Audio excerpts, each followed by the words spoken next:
Hello, we're going to talk about oral language development. Oral language is the system through which we use spoken words to express knowledge, ideas, and feelings. Developing oral language means developing the skills and knowledge that go into listening and speaking, all of which have a strong relationship to reading comprehension and to writing. So we've talked a little bit about infant language and literacy development. We know that infants' oral language begin as adults socially interact with them. Oral language includes speaking and listening. That infants learn about their world as they communicate with others. And oral language skills are an important predictor of later language and literacy development. Oral language is a process that is developed by using the spoken language. Language greatly increases during the preschool years. At age 3 years old, children should be learning at least 2,500 words each year, meaning that children should be exposed to new words every day. Oral language is used for many purposes: to engage in social exchanges, to engage in play, to make requests, to share information, to ask and answer questions. Children's comprehension of language increases during daily interactions. So all of these 5 components are part of oral language and are necessary to communicate and learn through conversation and spoken interaction. There are important distinctions among these 5 elements, and they have implications for literacy instruction. So oral language is made up of phonological skills and awareness of sounds such as syllables and rhymes. Oral language is made up of syntax, understanding word order and grammar rules. Oral language is made up of morphological skills, which is the understanding the meaning of word forms and parts.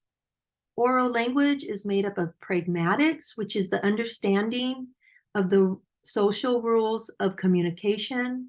And oral language is made up of semantics or vocabulary, understanding the meaning of words and phrases. Oral language supports decoding skills by storing words in the brain as holistic units. Then, as vocabulary increases and phonological structures of some words overlap, like cut and cat or mouse and house, words in these clusters are reorganized and stored as individual and smaller units of sound. A child's oral vocabulary helps reformulate an approximate pronunciation that is obtained at the initial steps of decoding a printed word. This happens frequently at the early stages of learning to read, when children's letter sound knowledge is not yet secure and spelling irregularities still are a puzzle. Oral language helps link visual patterns of letters in a word to its pronunciation and meaning, helps to anchor the pattern of letters in a child mind. Oral vocabulary is very important to reading comprehension. Readers need to know the meanings of individual words to understand the text as a whole. Syntactic and grammatical skills also matter because word forms and meanings differ depending on the position and order of words in a sentence, such as wave bye-bye to grandma, or when we went to the beach, I saw a very large wave. The position of a noun in a sentence differs from that of a verb, and the nearby words in each case also differ. Skill with grammar and syntax helps children know whether a word is the name of something, or stipulates an action, or modifies the meaning of another word as an adjective or adverb. Good language skills become absolutely essential for good comprehension, especially of books that children read to study content areas such as science, history, and/or geography. A strong foundation of oral language skills in early childhood provides the framework for this later success. So what is a strong foundation of oral language? It's hearing words. It's saying words. It's understanding the word meaning, the vocabulary. By the time children are school-aged, they will have been exposed to 5 million words and should know about 13,000 of them. So we're going to look a little bit more about what that looks like. Okay, so again, phonological skills, those that give a child an awareness of the sounds of language. Syntax, the understanding of the word order and grammatical rules. Morphology refers to the smallest meaningful parts from which a word are created, and it includes the roots, the suffixes, and the prefixes. Pragmatic refers to an understanding of the social rules of communication. This includes what we say, how we say it, and our body language. So some simple pragmatic activities that can be done in a meeting from the socio-emotional curriculum second step is just naming that feeling, right? Is having children understand that their feeling can be attached to a word and that they can name their feeling. It's building vocabulary and how many different feelings have different names. So what is oral language? It's information sharing, telling others how you feel, advice, persuading others, entertaining, sharing ideas. It's everyday use of language. It's vocabulary knowledge.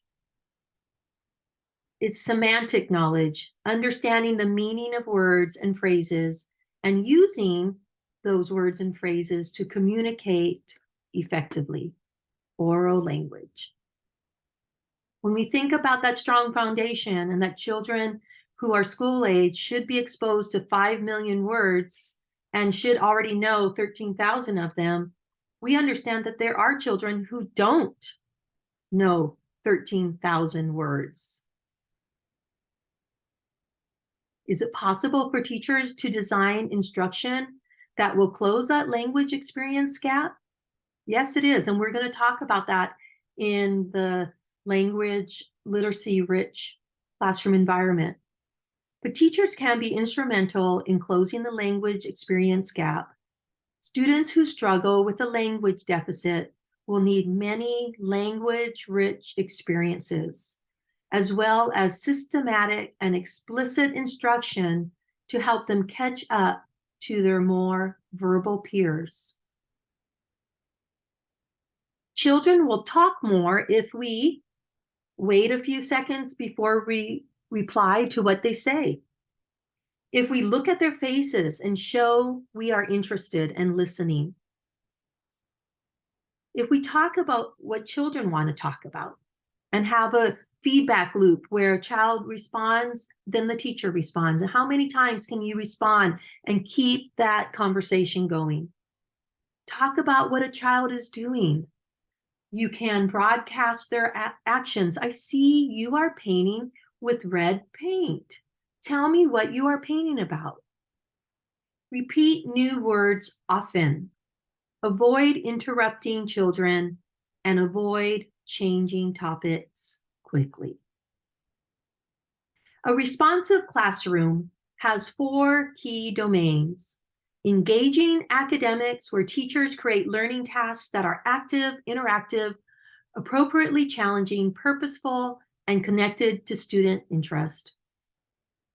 A positive community where teachers nurture a sense of belonging, significance, and emotional safety so that students feel comfortable taking risks and working with a variety of peers. Effective management, where teachers create a calm, orderly environment that promotes autonomy and allows students to focus on learning. Developmental awareness, where teachers use knowledge of child development along with observations of students to create a developmentally appropriate learning environment. These four key domains are all part of that rich language environment. So here's a list of resources that can help develop oral language. And here's a list of books that cover vocabulary as well as rhyming. Rhyming helps children learn those small bits of language, helps children play with language and have fun with it and hear those distinct sounds when we're speaking. So that's it for oral language learning, and I'll see you at creating rich language and literacy environments.